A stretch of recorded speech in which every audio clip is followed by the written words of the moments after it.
어떤 분이 그래요. 예수 믿으면 됐지 뭐하게 교회는 다니냐 이렇게 이야기하는데, 그걸 오늘 이 시간에 설명하려고 이 말을 꺼내는 게 아니고, 오늘 이 기도하는 집의 사람의 그 은혜라는 제목을 서론의 문을 열려고 그 제목을 꺼냈습니다.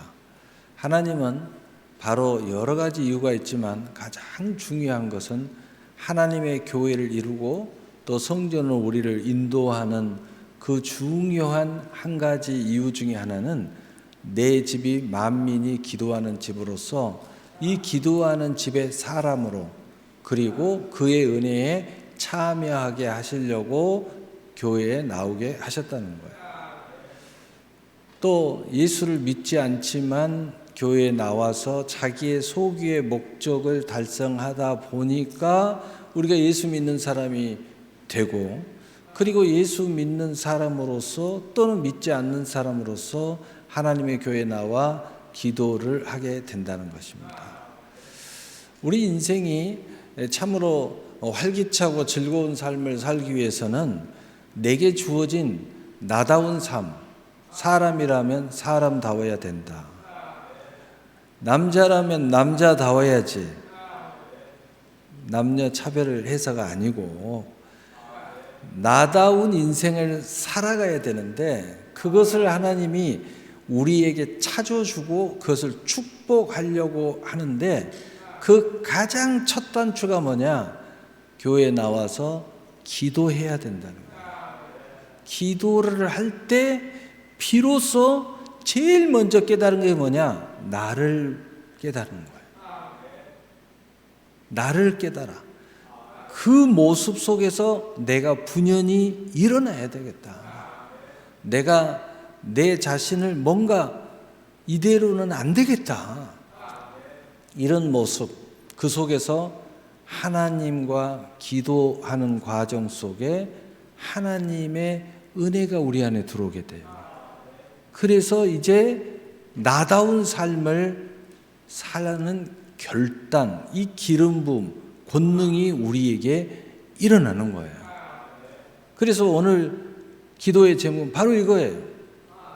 우리가 예수 믿는 사람으로서 우리가 절기를 지키더라도 그 하나님이 기뻐하는 절기, 그리고 나도 기뻐하는 절기, 축복이 되는 절기, 기도하지 않는 사람이 과연 이러한 절기를 지킬 수 있을까요? 뭘 알아서 지키겠어요? 뭘 어떻게 해야 돼? 또 머리로는, 구조로는, 율법으로는 다 알아도 기도하지 않은데 그걸 어느 경점에다가 놓고 할 수 있겠어요? 누가 이러니까 나도 그렇게 해야 되겠다. 절대 그래서는 안 됩니다. 하나님과 나와의 결정이 일어나야 돼요. 하나님과 내 속에서의 번제와 희생과 감사가 일어나야 돼요. 그랬을 때 하나님도 기쁘고 나도 기쁘고 하늘에도 영광이고 나에도 땅이 영광이고 이 절기가 영원토록 우리에게 축복이 되는 거죠. 바로 거기에 첫 단추가 기도하는 집의 사람으로서 그 은혜를 받아야 된다는 거죠. 사랑하는 성도 여러분, 오늘 교회 편 세 번째로 만민이 기도하는 집이라는 명제를 두고 오늘 우리는 이사야서 56장 7절의 말씀, 내가 곧 그들의 나의 성산으로 인도하여 기도하는 내 집에서 그들을 기쁘게 할 것이며 그들의 번제와 희생을 나의 제단에서 기꺼이 받게 되리니 이는 내 집은 만민이 기도하는 집이라 일컬음이 될 것임이라 라는 말씀을 중심으로 하나님의 놀라운 은혜를 나누고자 합니다. 이 말씀은 단순히 건물이 아니라 하나님과의 친밀한 교제를 통해서 변화되고 성장하는 사람을 향한 하나님의 마음을 담고 있습니다. 이 큰 은혜는 오직 하나님을 사랑하고 오직 하나님과 연합하는 사람들에게 특별히 기도라는 특권이 주어지고 특별히 일어나는 선물에 관한 언약이고, 그 축복을 이사야서 56장 6절은 말씀하고 있습니다. 오늘 우리는 이 말씀을 통해서 기도하는 집의 사람은 어떤 사람이며 그들에게 주어지는 하나님의 은혜는 무엇인지 깊이 묵상해 볼 것입니다. 특별히 우리는 믿음이 어떻게 기도로 표현되고 그 기도가 어떻게 교회 안에서와 삶 속에서 구체적인 행함으로 이어지는지 함께 생각해 보려 합니다. 첫째로, 하나님은 만민이 기도하는 집에서 기도를 통해서 하나님께 나아가는 사람으로 인도하십니다. 이사야서 56장 7절 상반절에 보면 내가 곧 그들이 나의 성산으로 인도하여 기도하는 내 집에서 그들을 기쁘게 할 것이며 아멘. 하나님께서는 기도를 통해 우리를 그분의 성산으로, 즉 거룩한 임재의 자리로 우리를 인도하신다는 것입니다. 기도는 단순히 우리의 필요를 아뢰는 것을 넘어서 하나님과 인격적인 만남이고 교제입니다. 기도는 바로 우리의 믿음이 하나님께 향해 나가는 가장 기본적인 행위입니다. 하나님을 신뢰하기에 그분께 우리의 모든 것을 아뢰고 의지하는 것입니다. 기도하는 사람은 하나님의 초대에 응답하여서 그분께 나아가는 사람인 것입니다. 마치 자녀가 부모에게 꺼리낌 없이 나가듯이 우리는 기도를 통해서 하나님 아버지께 우리의 마음을 열고 나아갈 수 있습니다. 그러므로 교회 공동체는 함께 기도하며 서로의 믿음을 격려하는 곳입니다.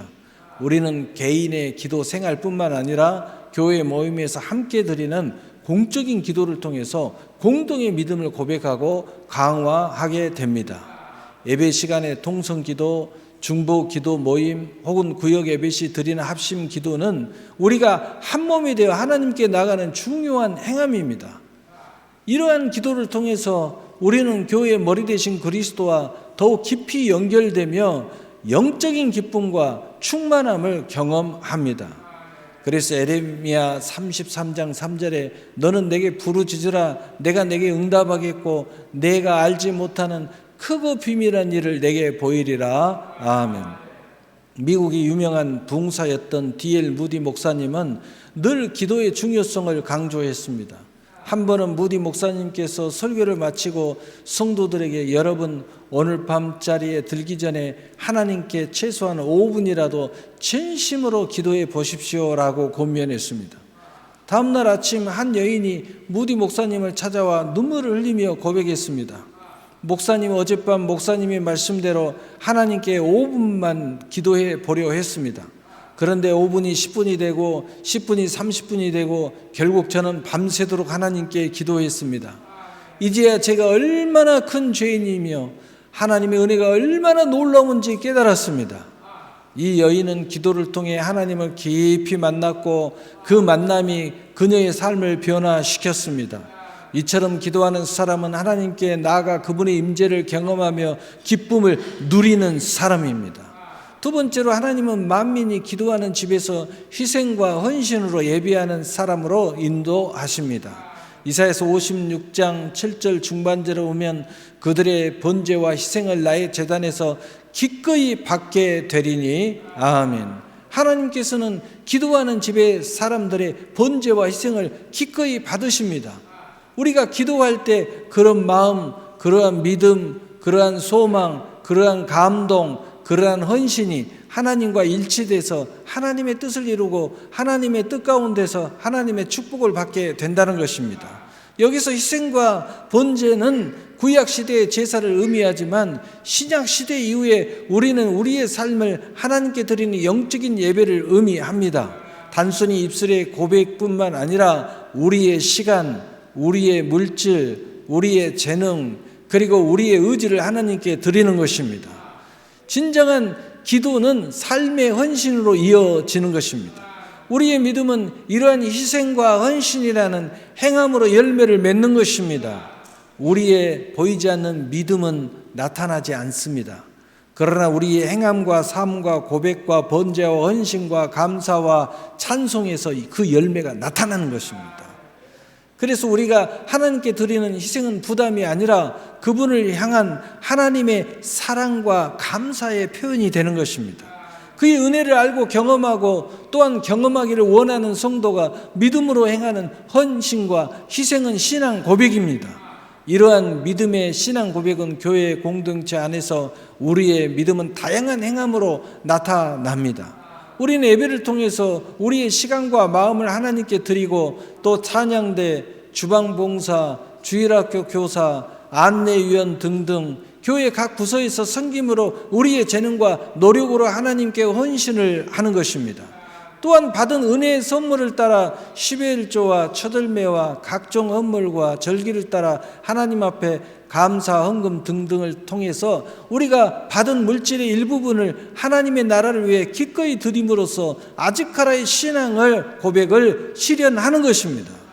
이러한 모든 섬김과 헌신은 단순한 의무가 아니라 우리가 하나님을 사랑하고 머리 대신 예수 그리스도의 교회에 머무로서 스스로를 소중히 여기는 믿음의 표현이고 신앙 고백인 것입니다.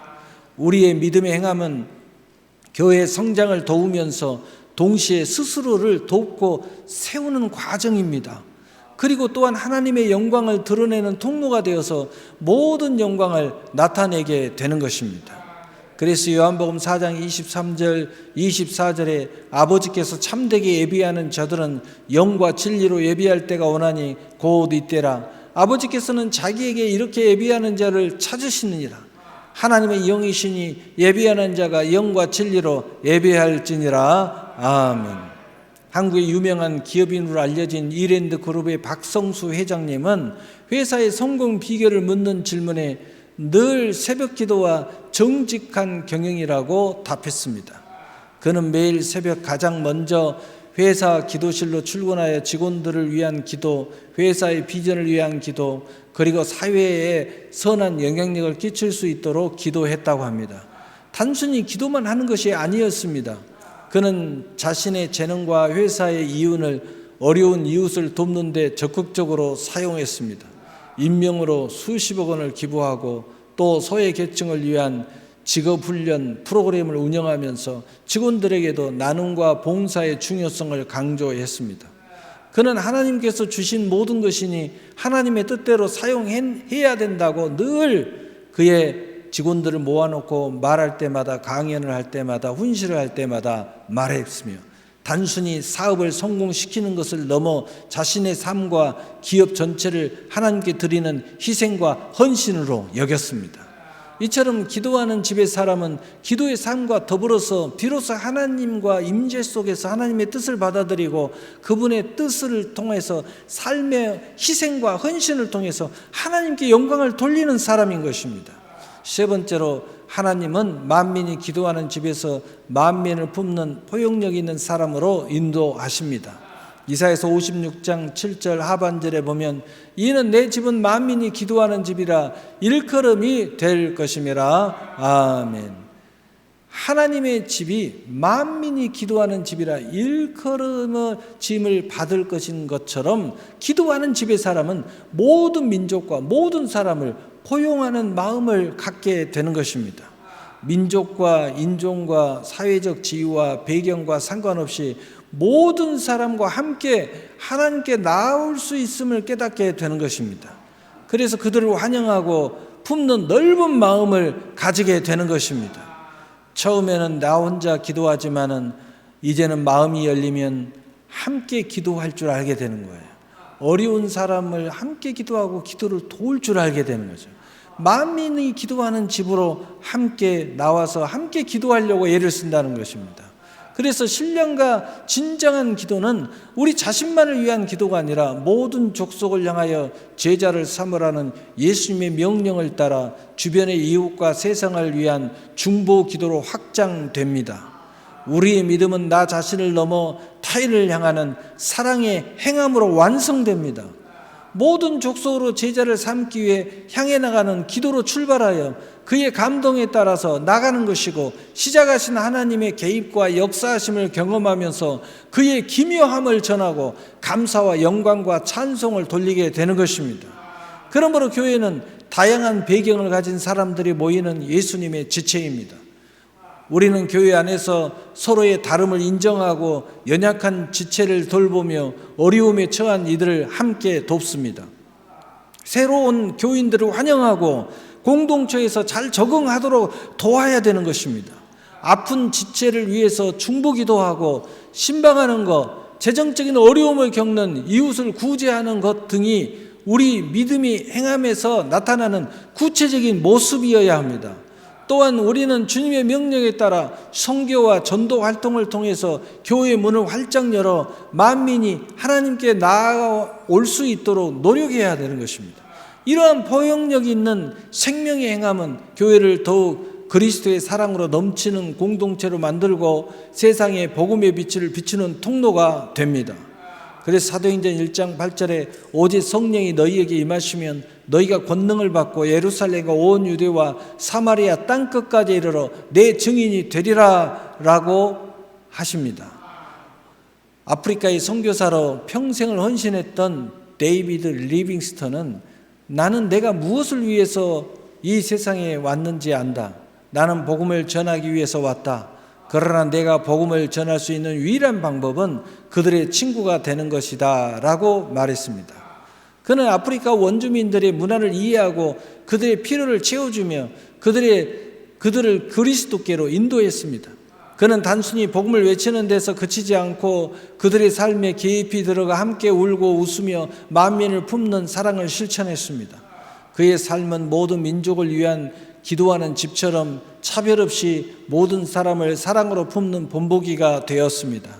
이처럼 기도하는 집의 사람은 편견과 차별을 넘어서 모든 사람을 하나님의 사람으로 품는 사람들입니다. 오늘 말씀을 마치겠습니다. 사랑하는 성도 여러분, 우리 모두는 기도하는 집의 사람과 그의 은혜에 대하여 오늘 살펴보았습니다. 기도하는 집의 사람은 기도를 통해서 하나님께 나아가는 믿음을 고백하는 사람이며 또한 나에게 주신 모든 은혜의 선물을 따라 희생과 헌신으로 하나님께 예배하는 믿음의 행함을 보이는 사람이고 나아가 만민을 품는 포용력 있는 믿음의 확장을 이루는 사람입니다. 하나님께서는 이러한 사람들을 통해 당신의 영광을 나타내시고 그들에게 말로 다할 수 없는 은혜의 선물을 베푸시게 되는 것입니다. 그러므로 그의 은혜의 선물을 따라 하나님의 일꾼이 되는 것이 기쁨이 되게 하시고 자원하는 마음으로 하나님께 영광이 되게 하시는 것입니다. 우리의 삶이 진정 만민이 기도하는 집처럼 되기를 소망하시는 여러분이 되시기를 바랍니다. 우리의 가정과 일터가 기도의 향기가 가득한 곳이 되고 우리의 교회가 모든 영혼을 품는 사랑과 섬김의 공동체가 되기를 간절히 바랍니다. 우리의 기도의 사람으로 살아갈 때에 하나님께서 우리를 기쁘게 하시고 우리의 삶을 통해서 놀라운 일을 행하실 것입니다. 그러므로 많은 선물의 은혜의 선물의 주인공으로 세우실 것이고 여러분 스스로 그의 선하고 아름다운 삶을 세우게 되시는 축복의 삶의 여정이 되시기를 우리 주 예수 그리스도의 이름으로 축복합니다. 아멘. 사랑의